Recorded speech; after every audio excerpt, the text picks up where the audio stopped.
আছি।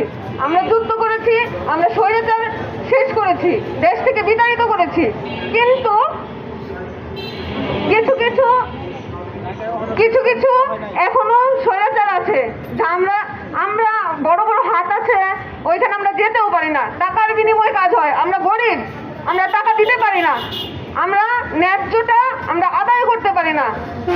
আমরা তো দেশের সাধারণ নাগরিক, তাহলে আমরা কি পাবো না? আমরা কি দেশের নাগরিক না? আমরা কি ভোটার অধিকার নাই? আমাদের কেন এরকম অত্যাচার করা হয়? আমাদের জায়গা জমিতে আমরা কোনোভাবে যেতে পারি না। আমরা সবার কাছে দাবি করি যেন আমাদের সুষ্ঠু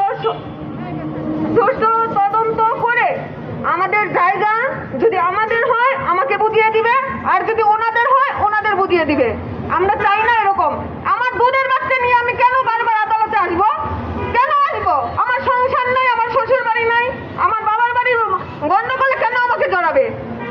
আমার শ্বশুর বাড়ি কেন আমি থাকতে পারবো না? আজকে এই কথাগুলো কেন ভিতর থেকে আসছে? এতদিন তো বলি নাই। কত অত্যাচারিত হবো? শ্বশুর বাড়ি থাকতে পারি না, মামলা দিয়ে রাখে, বাবার বাড়ির গন্ডগোল কেন আমাকে দিবে? আমার দুধের বাচ্চা নিয়ে আমার বারবার আদালতে আসতে হয়, কেন আসতে হবে?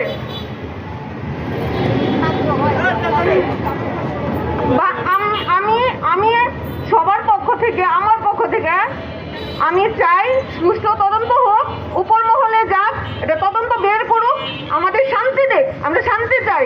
এখন শান্তিময় দেশে কেন আমরা শান্তি পাচ্ছি?